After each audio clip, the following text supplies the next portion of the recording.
Shalom Bapak Ibu Saudara-saudari yang dikasihi Tuhan. Bersyukur kepada Tuhan kalau pada hari ini kita masih diizinkan Tuhan boleh bersama-sama beribadah kepada Tuhan meskipun di tempat yang berbeda. Kita mengingat firman Tuhan yang terdapat di dalam Mazmur 86 ayat 5 yang berbunyi, sebab Engkau ya Tuhan baik dan suka mengampuni dan berlimpah kasih setia bagi semua orang yang berseru kepadamu. Amin. Bapak Ibu Saudara yang dikasihi Tuhan, mari bersama-sama kita akan mengawali ibadah kita dengan berdoa. Kita menyerahkan ibadah kita menyerahkan setiap pribadi kita masing-masing kepada Tuhan, supaya Tuhan melayakkan kita untuk memuji, mengagungkan nama Tuhan. Mari kita berdoa. Haleluya. Bapa yang maha baik, Bapa yang mengasihi kami, Bapa yang kami sembah di dalam Tuhan kami Yesus Kristus, kami mengucap syukur Tuhan, kalau pada hari ini Engkau izinkan kami bersama-sama boleh beribadah kepada Tuhan. Kami berterima kasih buat kekuatan, kesehatan, perlindungan Tuhan bagi setiap kami. Ya Tuhan, pagi hari ini kami datang kepadamu. Ampuni segala dosa dan kesalahan kami Bapa. Layakkan kami untuk kami boleh mengagungkan Tuhan, memuliakan Tuhan. Ampuni kami Tuhan. Terima kasih buat anugerah pengampunan-Mu Bapa. Kami mau serahkan ibadah kami dari awal, pertengahan hingga akhirnya dalam tangan pimpinan Allah Roh Kudus. Mari Tuhan Kau memberkati setiap pelayan-pelayan-Mu, Engkau memberkati setiap jemaat Tuhan. Terima kasih Tuhan, terima kasih. Dalam nama Tuhan Yesus Kristus, kami sudah naikkan doa kami. Haleluya. Amin. Bapak Ibu Saudara yang kasih Tuhan, mari bersama-sama kita memuji pujian bab doa Bapa kami yang diajarkan Tuhan Yesus.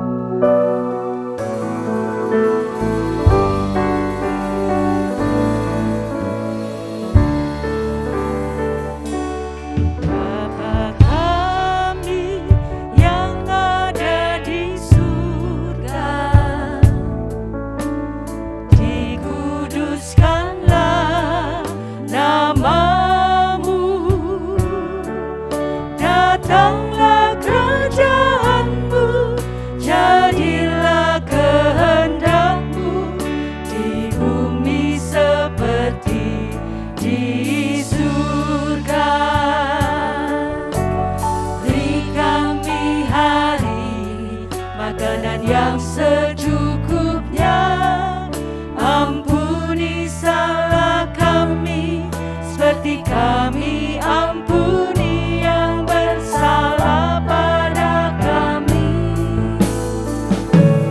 Jangan bawa kami dalam pencobaan, melainkan lepaskan kami dari yang jahat. Sebab Kaulah yang punya kerajaan dan kuasa dan kemuliaan sampai selama-lamanya.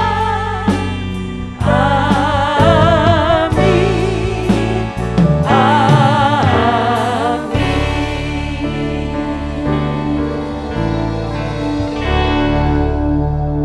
Puji Tuhan, kita bersyukur karena kita menjadi orang-orang yang dikasihi oleh Tuhan, yang mendapat anugerah pengampunan dari Tuhan. Kasih Allah senantiasa melingkupi setiap kehidupan kita.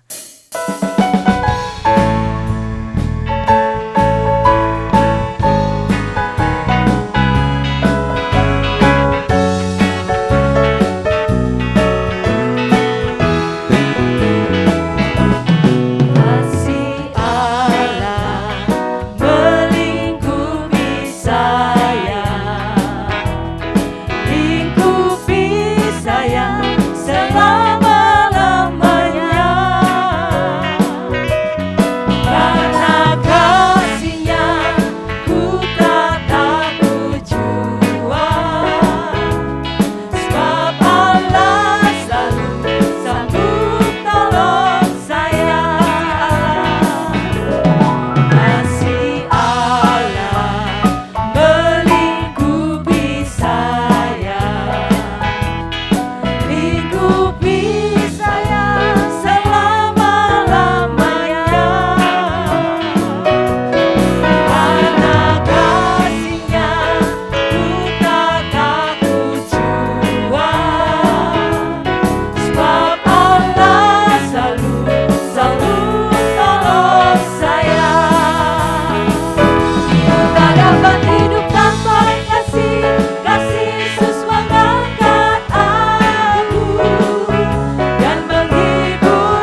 Puji Tuhan, Tuhan begitu mengasihi kita.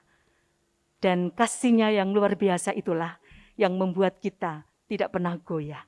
Sebab itu biarlah kita mau meneladani Tuhan Yesus. Kita mau jadi sama seperti Yesus. Sebentar firman Tuhan akan disampaikan. Kita mau siapkan hati kita dengan satu kepercayaan kepada Tuhan. Bahwa firman Tuhan itulah yang sanggup meneguhkan kita dan mengubah kehidupan kita.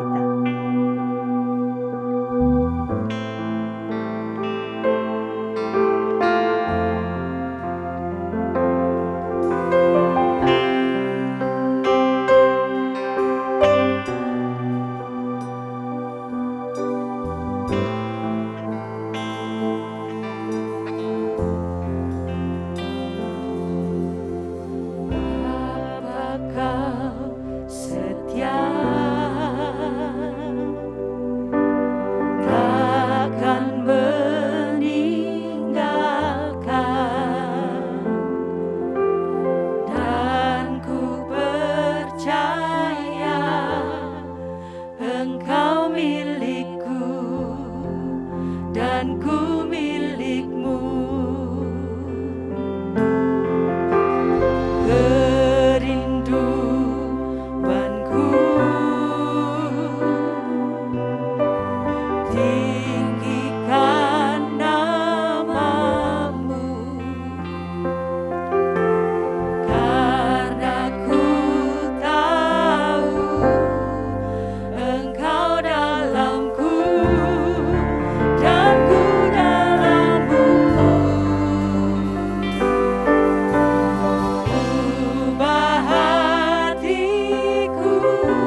Shalom saudara yang dikasih Tuhan dimanapun saudara berada saat ini. Nama saya adalah Chandra Wim dan saya melayani sebagai dosen teologi di STT Saat Malang. Saya senang sekali bisa berbagian di dalam pelayanan memberitakan firman Tuhan di gereja saudara. Walaupun secara online saudara. Meski ini tidak ideal, tentu saja saya lebih senang jika bisa hadir bersama-sama dengan saudara dan beribadah bersama. Namun di tengah situasi yang seperti ini, saya rasa kita perlu mencukupkan diri dengan apa yang bisa kita lakukan. Jadi kiranya Tuhan berkenan memakai momen ini untuk berbicara kepada saudara dimanapun saudara berada dalam konteks yang beragam dan pergumulan hidup yang berbeda-beda. Mari kita berdoa sebelum kita membuka dan membaca firman Tuhan. Ya Allah Roh Kudus, kami berdoa supaya Engkau membukakan hati dan pikiran kami, supaya kami boleh melihat Yesus Kristus Sang Firman yang hidup itu. Dan kiranya pemberitaan firman Tuhan ini boleh memuliakan Allah Bapa di surga. Dan kiranya Engkau yang boleh menyatakan dan berbicara kepada kami semua saat ini. Demi Kristus Yesus Tuhan kami berdoa. Amin. Saudara, mari kita buka firman Tuhan dari Matius pasal yang keempat ayat 1 sampai 11. Saudara, pembacaan firman Tuhan hari ini dari Matius pasal yang keempat ayat 1 sampai 11. Kalau sudah menemukannya saya akan membacakannya untuk saudara sekalian. Maka Yesus dibawa oleh Roh kepada gurun untuk dicobai iblis. Dan setelah berpuasa 40 hari dan 40 malam, akhirnya laparlah Yesus. Lalu datanglah si pencoba itu dan berkata kepadanya, "Jika engkau anak Allah, perintahkanlah supaya batu-batu ini menjadi roti." Tetapi Yesus menjawab, "Ada tertulis, manusia hidup bukan dari roti saja, tetapi dari setiap firman yang keluar dari mulut Allah." Kemudian iblis membawanya ke kota suci dan menempatkan dia di bubungan bait Allah.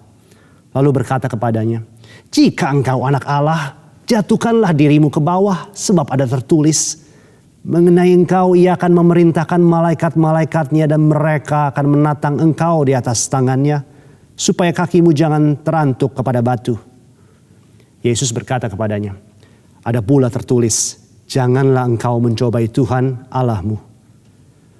Dan iblis membawanya pula ke atas gunung yang sangat tinggi dan memperlihatkan kepadanya semua kerajaan dunia dengan kemegahannya dan berkata kepadanya, "Semua itu akan kuberikan kepadamu jika engkau sujud menyembah aku."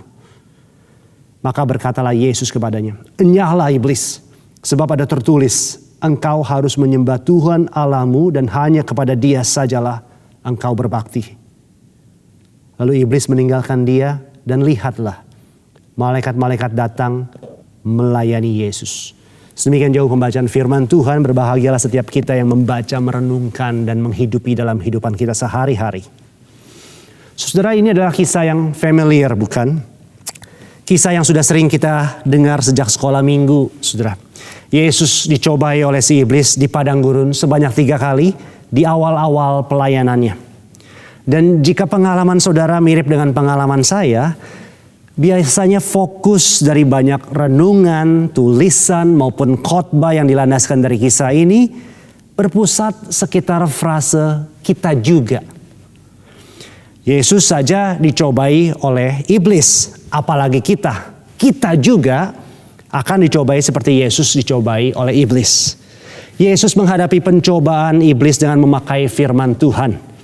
Kita juga harus menggunakan firman Tuhan sebagai senjata kita dalam menghadapi pencobaan si iblis. Yesus berhasil mengalahkan pencobaan dari si iblis. Kita juga pasti akan berhasil mengalahkan si iblis itu. Saudara, tentu saja fokus kepada kita juga dalam membaca dan merenungkan firman Tuhan itu tidak salah.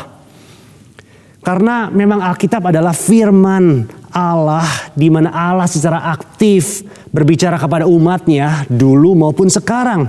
Oleh karena itu kita harus membacanya bukan sekedar sebagai sebuah dokumen historis di masa lampau, tetapi sebagai perkataan Allah kepada kita juga hari ini dan di sini.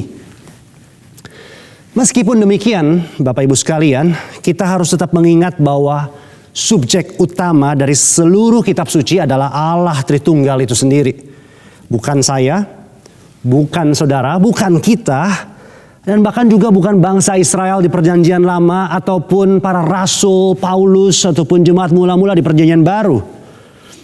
Kita semua saudara terhisap dalam kisah Allah yang besar ini. Dan kita semua memiliki tempatnya masing-masing dalam kisah yang agung ini. Namun harus jelas bahwa kisah ini pertama-tama dan terutama adalah tentang Allah dan bukan tentang kita. Figur sentral dari seluruh kitab suci adalah Yesus Kristus dan bukan yang lain. Dan khususnya di teks ini, ketika kita membaca kisah pencobaan di padang gurun ini, adalah penting untuk tidak melewatkan poin utama dari kisah ini dan terburu-buru mencari signifikansi atau aplikasi atau kena mengenanya dengan hidup kita juga sekarang ini. Saudara, meskipun saya percaya bahwa kita juga ada di dalam benak Allah Roh Kudus ketika ia menginspirasikan Matius untuk mencatat kisah pencobaan ini. Namun kisah ini pertama-tama dan terutama ialah tentang Yesus Kristus. Poin utama dalam kisah ini adalah bahwa Yesus dan hanya Yesuslah yang sanggup dan yang telah mengalahkan pencobaan dari si jahat itu. Sedangkan kita, jika dibiarkan dengan kekuatan kita sendiri, kita tidak akan sanggup dan bahkan kita telah kalah dari pencobaan demi pencobaan dari si jahat itu.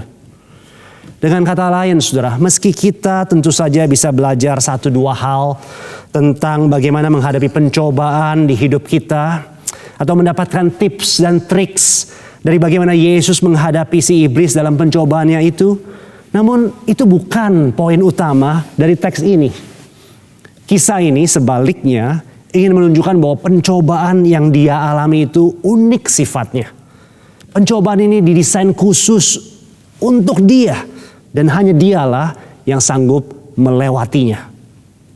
Saudara, klaim ini tentu saja masuk akal hanya jika kita mengerti identitas Yesus Kristus itu sendiri. Apa yang dia lakukan dan apa yang dia alami, termasuk pencobaan yang dia alami di sini, mendapat signifikansinya hanya jika kita mengetahui siapa dia itu sebenarnya. Dengan kata lain, saudara, teks ini merupakan adegan kecil dari kisah Yesus yang lebih besar yang tercatat di dalam Injil Matius ini. Dan kisah hidup Yesus itu sendiri merupakan bagian atau kelanjutan dari kisah yang lebih besar lagi, yang sudah dikisahkan jauh sebelum kedatangan Yesus ke dunia. Jadi saudara, untuk mengerti signifikansi dari kisah pencobaan Yesus ini, dan untuk mengerti apa yang Matius sedang lakukan dengan mencatat kisah ini di sini, kita perlu sedikit banyak mundur ke belakang. Kita perlu reading backwards, alias membaca dari belakang ke depan. Pertanyaannya sekarang ialah, mau mundur ke belakang sejauh mana kita? Atau dalam konteks pembacaan kitab suci, mau mundur sedepan apa kita sekarang? Saudara, saya mengusulkan, mari mundur ke paling depan. Ke kitab yang paling awal. Ke kisah yang paling tua. Kisah orang tua pertama umat manusia. Kisah Adam dan Hawa. Saudara, kita tahu cerita ini dengan baik. Setelah Allah menciptakan dunia ini dengan segala isinya yang baik itu, Ia menciptakan Adam dan Hawa dan menempatkan mereka di Taman Eden untuk menjadi wakil Allah, menjadi gambar dan rupa Allah di dunia ini, dan untuk memelihara dan mengusahakan taman itu. Allah memberikan mereka kuasa dan tanggung jawab atas bumi ini. Tetapi Ia juga memerintahkan mereka untuk menjadi taat dan setia kepadanya. Allah mengizinkan mereka untuk makan buah dari semua pohon-pohonan yang ada di taman itu, kecuali satu yang Tuhan larang, buah dari pengetahuan yang baik dan yang jahat itu. Kita bisa mengatakan bahwa ini adalah semacam tes atau ujian yang Allah berikan kepada Adam dan Hawa.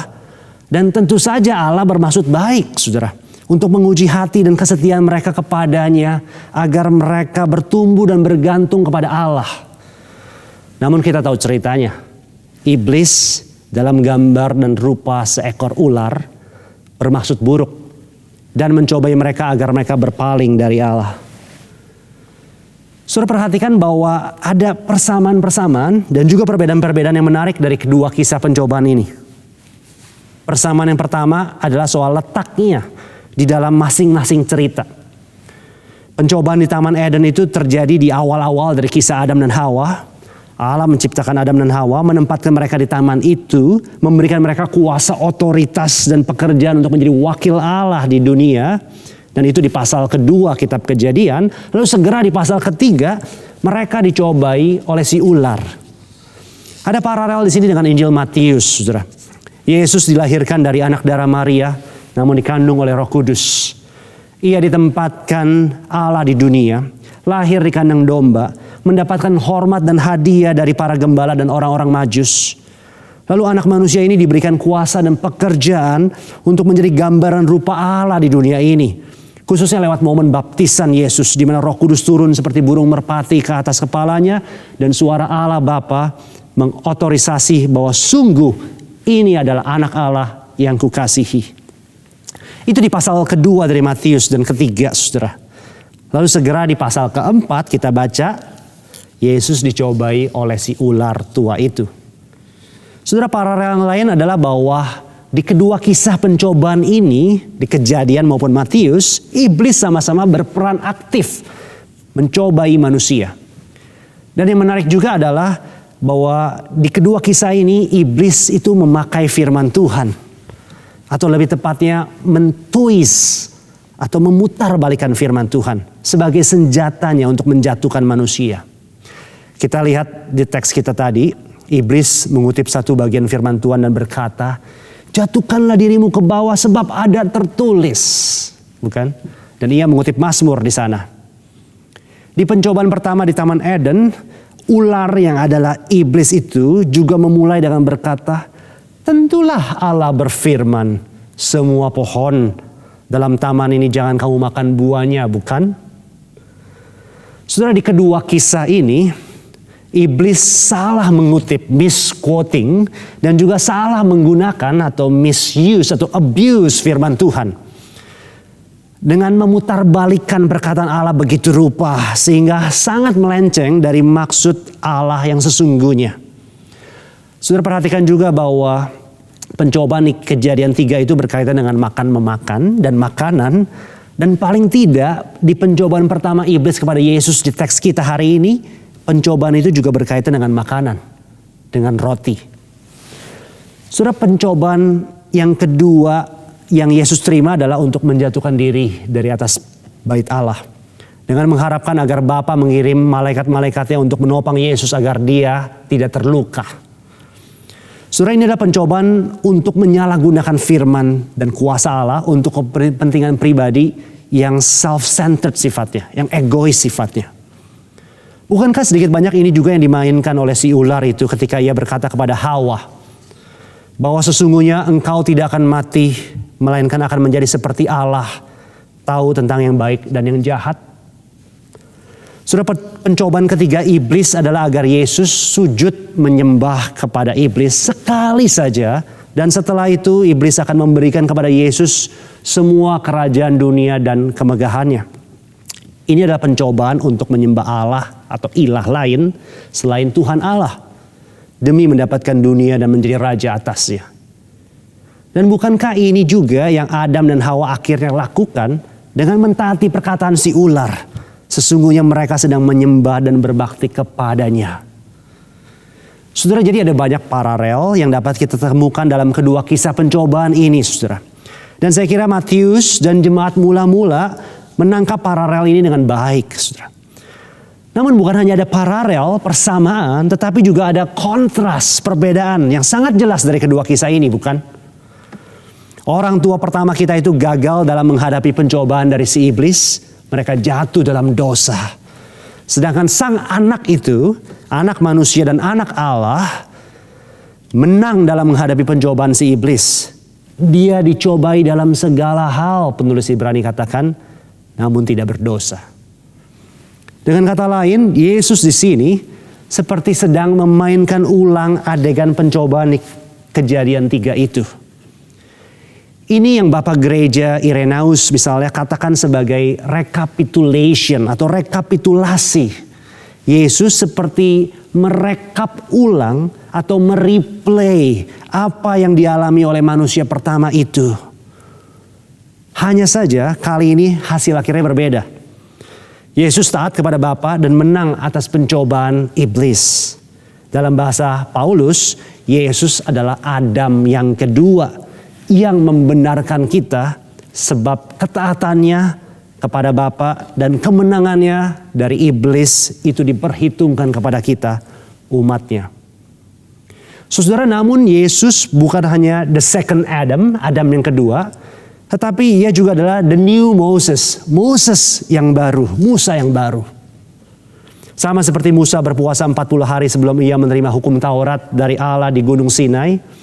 Di sini Yesus juga berpuasa selama 40 hari di padang gurun ini. Sebelum ia memulai pelayanannya, memberitakan kabar baik kepada umatnya. Kita bisa melihat itu setelah perikop yang sudah kita baca tadi. Kita juga bisa melihat paralel yang lebih jelas dari kisah-kisah sebelum pasal 4 di Matius ini. Di pasal kedua Matius, masa kecil Yesus digambarkan seperti Musa, saudara. Di mana keduanya perlu bolak-balik ke dan dari Mesir. Yesus kecil perlu melarikan diri ke Mesir untuk menghindari kegilaan Raja Herodes. Demikian pula, Musa kecil perlu dilarikan ke istana Mesir untuk menghindari kegilaan Raja Firaun. Baik Herodes maupun Firaun sama-sama melakukan kebrutalan dengan membunuh semua anak laki-laki kaum Ibrani saat itu, baik di Mesir maupun di Bethlehem. Namun dengan ajaib, baik Yesus maupun Musa selamat dari pembantaian yang brutal itu. Saudara, Musa, saudara ingat, ditarik keluar dari dalam air, dari sungai Nil, ketika ia ditemukan oleh putri dari Firaun itu dan diangkat menjadi anak. Di pasal ketiga dari Injil Matius, kita membaca Yesus keluar dari dalam air, dari sungai Yordan setelah ia dibaptis Yohanes. Dan kemudian suara Bapa meneguhkan dia sebagai anak yang dikasihinya. Saudara, selain sebagai the second Adam, Adam yang kedua, dan the new Moses, Musa yang baru, Tuhan Yesus juga nampaknya digambarkan sebagai the true Israel. Israel yang sejati. Saudara, masa penggembaraan bangsa Israel selama 40 tahun di padang gurun juga sering disebut sebagai masa pencobaan, di mana Allah mencobai hati Israel untuk melihat apakah mereka layak untuk masuk ke tanah perjanjian. Kutipan perjanjian lama yang Yesus pakai untuk menangkal pencobaan pertama iblis, yaitu bahwa manusia hidup bukan hanya dari roti saja, tapi dari setiap firman, juga mengacu kepada peristiwa pengembaraan atau pencobaan Israel di padang gurun itu, saudara. Yang lebih menarik adalah pencobaan Israel di padang gurun itu didahului dengan peristiwa keluarnya bangsa itu dari dalam atau dari tengah-tengah Laut Merah. Saudara ingat itu? Yang dibelah oleh Musa. Dan yang oleh Paulus kemudian disebut sebagai kiasan atau simbol untuk baptisan Israel. Dan lihat bagaimana Matius sekarang menggambarkan kronologi yang sama di sini. Baptisan Yesus pasal ketiga kemudian diikuti dengan pencobaannya di pasal keempat ini. Saya kira jelas ada paralel yang intensional yang coba digambarkan Matius di sini. Dan juga oleh Roh Kudus tentu saja yang menginspirasi Matius dan memimpin Yesus ke padang gurun ini. Tuhan Yesus di sini sedang memainkan ulang, sedang merekapitulasi kisah pencobaan Israel di kitab Keluaran. Sama seperti sebelumnya dia merekapitulasi kisah Adam di kitab Kejadian. Namun meski ada banyak paralel atau kesamaan dari kedua kisah ini, ada satu kontras atau perbedaan di dalamnya, bukan?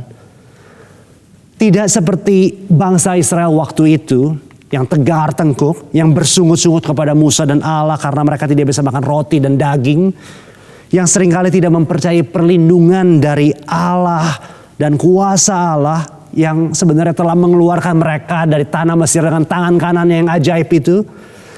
Israel yang akhirnya menyembah Allah lain dalam bentuk lembu emas buatan mereka itu sendiri. Tidak seperti itu, Yesus sebaliknya berhasil taat. Ini kontras yang jelas sekali, saudara. Meski Yesus lapar seperti Israel di padang gurun, namun ia menolak untuk memakai kuasanya untuk mengubah batu menjadi roti. Karena ia sadar bahwa manusia hidup bukan hanya dari roti saja, tapi dari setiap firman yang keluar dari mulut Allah. Meski Yesus tahu bahwa Allah akan mengirim malaikat-malaikatnya untuk menopang dia jika ia melompat dari bumbungan bait Allah itu, namun ia menolak untuk mencobai Allah Bapanya seperti Israel mencobai Allah ketika di padang gurun itu.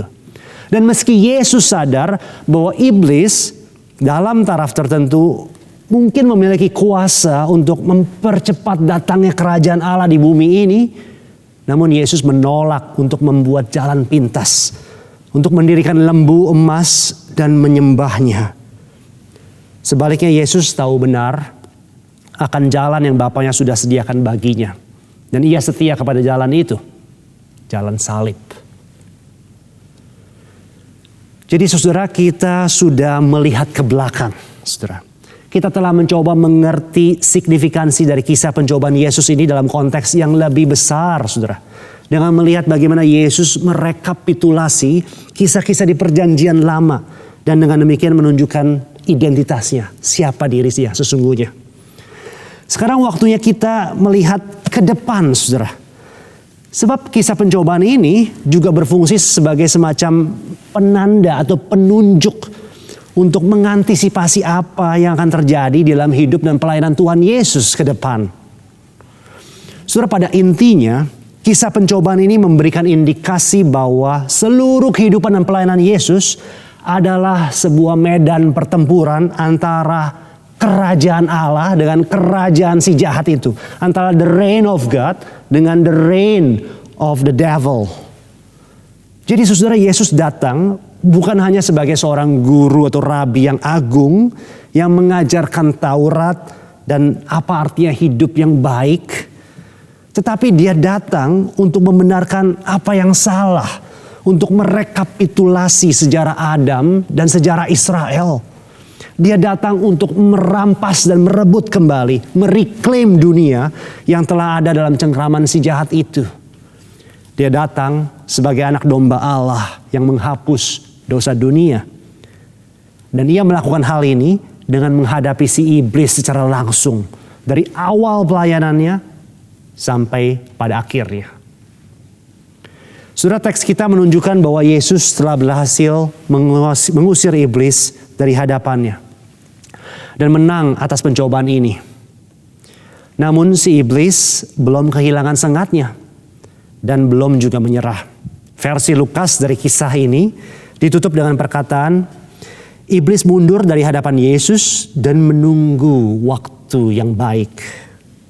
Dan kalau saudara membaca kitab-kitab Injil, saudara akan mendapati bahwa iblis bekerja melalui banyak agen dan berbagai cara untuk mencobai Yesus terus-menerus. Puncaknya tentu saja ialah di dalam peristiwa penyaliban Tuhan Yesus. Saudara, Alkitab dan tradisi Kristen secara konsisten mengajarkan bahwa salib Kristus adalah poin klimaks di mana peperangan antara Allah dan si jahat itu berlangsung. Salib adalah tempat di mana si ular tua itu meremukan tumit dari keturunan si Hawa, yaitu sang anak manusia itu. Dan pada saat yang sama, di situ juga lah di salib, sang anak itu meremukan kepala si ular tua itu. Iblis mengira bahwa ia menang karena berhasil membunuh anak Allah di atas kayu salib. Namun Allah sesungguhnya lah yang menang.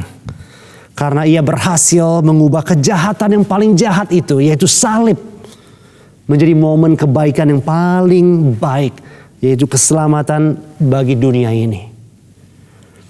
Jadi salib Kristus bukan hanya pernyataan akan kasih Allah bagi manusia, itu benar. Tetapi salib Kristus juga adalah pertunjukan kuasa Allah yang besar.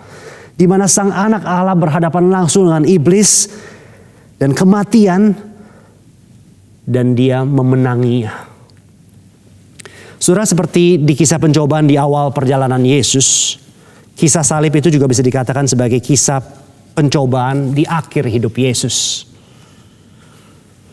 Seperti Yesus menolak untuk mengubah batu menjadi roti ketika ia lapar, begitu pula ia menolak ketika diberi minum anggur asam ketika ia haus di atas kayu salib.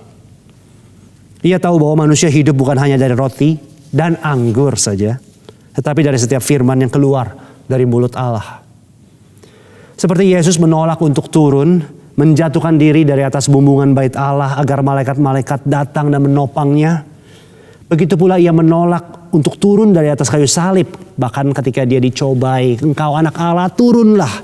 Dan ia menolak juga untuk memanggil 12 pasukan malaikat untuk berperang bagi dia, meskipun ia dapat melakukannya.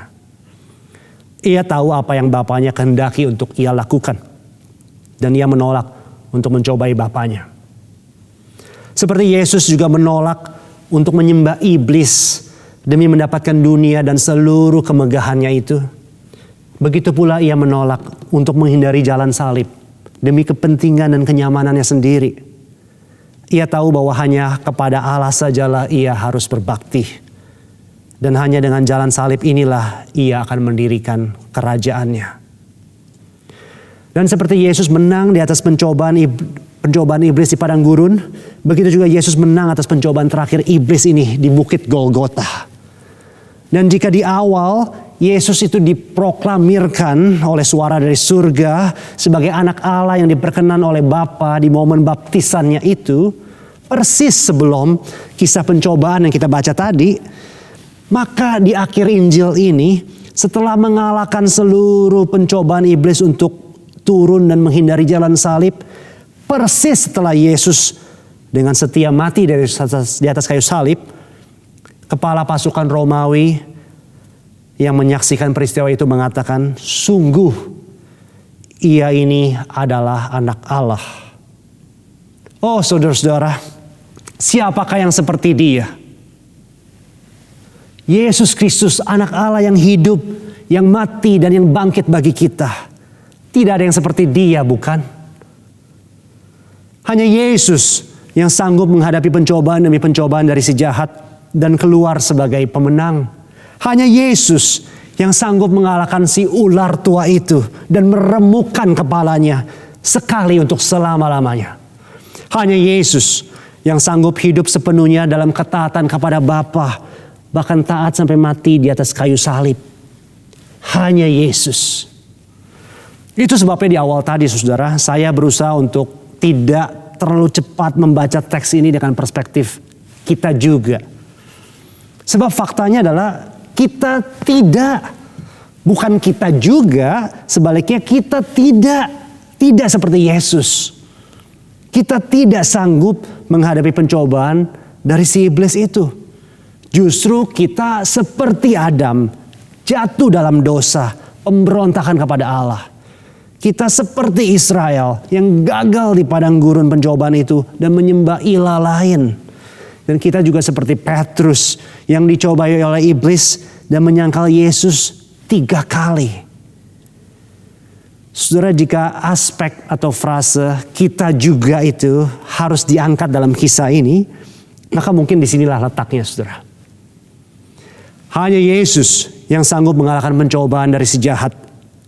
Dan karena itulah, dan hanya di dalam dialah, kita juga beroleh keselamatan dan kemenangan. Sebab di luar dia, kita tidak dapat berbuat apa-apa. Terpujilah Tuhan kita Yesus Kristus sekarang dan selama-lamanya. Amin. Mari kita berdoa. Ya Tuhan, Tuhan kami, terpujilah nama Engkau, karena Engkau telah memberi anak-Mu yang tunggal, Tuhan kami Yesus Kristus. Bukan hanya menjadi guru selamat kami, teladan moral kami, tetapi menjadi juru selamat kami, menghapus dosa seisi dunia, mengalahkan si jahat sekali untuk selama-lamanya. Dalam kematian dan kebangkitannya, kami bersyukur untuk Injil, untuk kabar baik, yang penuh sukacita ini Tuhan. Tolong kami untuk menerimanya, untuk mempercayainya. Tolong kami untuk hidup di dalamnya. Dan tolong kami Tuhan, di dalam kasih karunia-Mu, bersama dengan Tuhan kami Yesus Kristus, di dalam kuat kuasa Roh Kudus, kita juga, kami juga boleh menghadapi pencobaan demi pencobaan dari si iblis dan berhasil menang Bukan karena kuat kuasa kami sendiri, karena kami berpartisipasi dalam kemenangan-Mu Tuhan kami Yesus Kristus. Terima kasih, segala puji dan hormat hanya bagi-Mu. Biarlah Tuhan memberkati setiap kami yang ada di tempat ini Tuhan. Supaya iman kami makin diteguhkan, pengenalan kami akan Yesus makin diperjelas, dan cinta kami kepada-Mu ya Tuhan makin dalam. Ini doa kami demi Kristus Yesus, Sang Pemenang. Kami berdoa. Amin.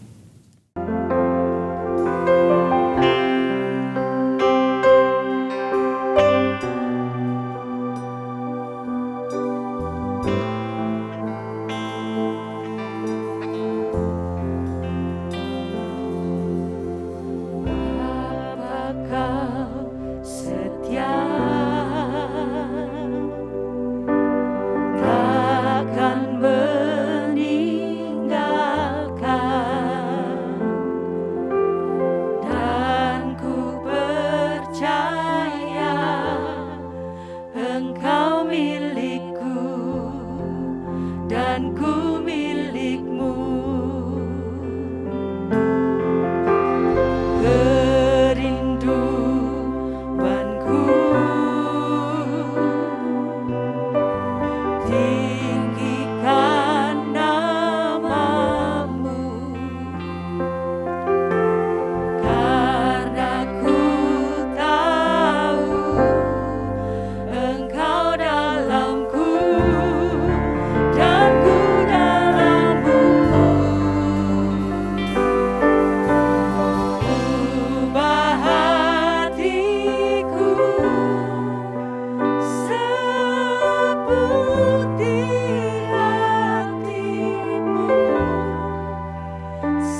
Pengumuman GBT Kristus Pelepas Malang. Dalam upaya mencegah penyebaran COVID-19, ibadah umum minggu pagi ataupun sore, juga ibadah tengah minggu akan dilayani secara online. Berikut adalah jadwal ibadah tengah minggu. Adapun, tautan untuk mengakses ibadah-ibadah tersebut akan diumumkan di grup pengumuman GBTKP setiap hari. Perjamuan suci akan dilayani secara online setiap minggu secara bergantian pagi dan sore. Mewakili segenap jemaat dan pelayan GBT Kristus Pelepas Malang, kami segenap tim gembala dan pengurus GBT Kristus Pelepas Malang mengucapkan bela sungkawa atas berpulangnya saudara dan saudari kami yang terkasih ke rumah Bapa. Kami berdoa kiranya Tuhan memberikan penghiburan kepada segenap keluarga yang ditinggalkan.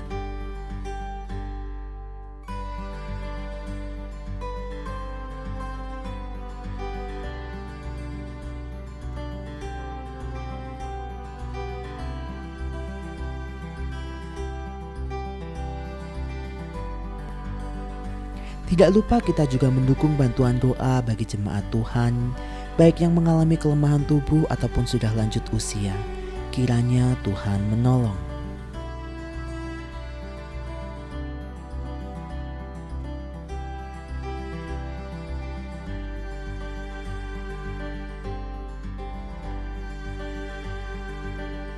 Yang berkenan memberikan persembahan untuk mendukung pelayanan kepada Tuhan dan sesama dapat diberikan melalui sistem online dengan cara transfer ke rekening BCA di nomor 0113254090 atas nama Yayasan Kristus Pelepas, atau di rekening BRI di nomor 03440013565567 atas nama Yayasan Kristus Pelepas, atau scan barcode yang tertera pada layar menggunakan aplikasi scan barcode di HP Anda. Bagi jemaat yang tidak dapat melakukan transfer, persembahan bisa dikumpulkan di rumah dalam amplop persembahan dan diserahkan ke gereja pada kesempatan mendatang. Mengingat peningkatan jumlah pasien yang terpapar COVID-19, kami tetap menghimbau kepada setiap warga jemaat GBT Kristus Pelepas Malang yang ingin datang berkunjung ke gereja untuk tetap mematuhi protokol kesehatan dengan baik dan benar guna menjaga keselamatan pribadi dan orang lain. Tetap jaga jarak, cuci tangan dengan sabun, menggunakan masker, dan tetap tinggal di rumah saat kondisi badan kurang fit atau kurang sehat. Tetap jaga kesehatan, istirahat yang cukup, dan konsumsi vitamin ataupun suplemen makanan. Mari kita bersama mencegah penyebaran COVID-19. Demikian pengumuman GBT Kristus Pelepas sepekan mendatang. Ibu bapak, saudara-saudara yang terkasih, marilah kita mengakhiri ibadah daring ini dengan berdoa. Ya Bapa Surgawi, kami mengucap syukur bahwa Tuhan telah memimpin ibadah kami dari awal hingga akhir. Kami boleh menaikkan puji-pujian kami, memanjatkan doa-doa kami, mempersiapkan persembahan kami. Dan terima kasih ya Bapa untuk warta sabda yang telah kami terima.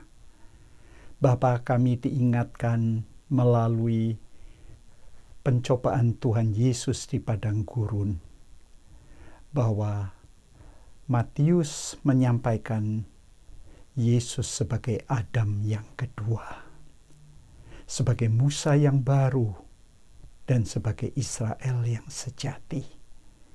Bahwa hanya di dalam Tuhan Yesus kami mendapat keselamatan dan dapat kemenangan atas pencobaan. Karena itu ya Bapa, bantulah untuk kami disadarkan bahwa hidup ini adalah medan pertempuran dengan si jahat. Dan dengan kekuatan kami tidak akan dapat menang. Tetapi di dalam Yesus, kami mendapatkan kemenangan. Karena itu Bapa, bantu kami untuk menyimpan firman Tuhan di dalam hati kami dan melaksanakannya, agar kami dapat menang dalam kehidupan ini bersama dengan Tuhan Yesus. Bapa, berkatilah hamba-Mu, Bapak Evangelis Chandra Wim, kiranya dalam hidup pribadi, keluarga, dan dalam pelayanannya di kampus maupun di luar kampus, Tuhan makin berkenan. Bapa, Engkau memberkati juga hamba-hamba Tuhan lain yang telah mempersiapkan ibadah daring ini. Tuhan kiranya juga menolong nama-nama yang telah disebutkan, mereka yang sudah lanjut usia, yang sakit di rumah maupun di rumah sakit. Tuhan, kami mohon kemurahan Tuhan. Bapa, kami juga berdoa untuk hamba-hamba Tuhan yang sedang mempersiapkan ibadah ragawi di bulan November ini. Kiranya Bapa menolong, mencukupi segala keperluan, perlengkapan, dan membantu agar anak-anak Tuhan dapat mematuhi protokol kesehatan selama uji coba ibadah ragawi ini. Tuhan, kami juga mendoakan untuk semua unit pelayanan, semua cabang-cabang dan pos PI. Tuhan, kiranya Engkau membantu agar hamba-hamba Tuhan yang melayani dapat tetap tekun dan menjadi saluran berkat. Tuhan, kami mengingat bangsa dan negara kami. Kami juga mendukung untuk pemerintah Republik Indonesia. Kiranya Tuhan menolong, memberikan kebijaksanaan dan hikmat mulai dari Bapak Presiden Joko Widodo dengan wakil, seluruh jajaran kabinet, mereka yang bertugas di legislatif dan judikatif, yang bertugas di pusat, di tingkat 1 dan di daerah, termasuk untuk Kota Madya Malang dan sekitarnya.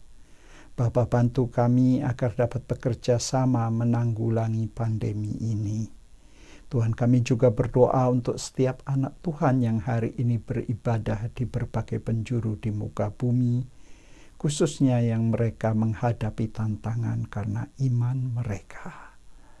Saudara-saudari yang terkasih, biarlah dalam aktivitas sepanjang minggu, saudara-saudari tetap berada di dalam Yesus Kristus, karena hanya di dalam Yesus Kristus saudara-saudari dapat menang mengatasi segala pencobaan, dan terimalah berkat. Tuhan Yesus Kristus memberkati saudara-saudari. Allah Bapa mengasihi saudara-saudari, dan Roh Kudus menyertai saudara-saudari mulai saat ini sampai selama-lamanya. Amin.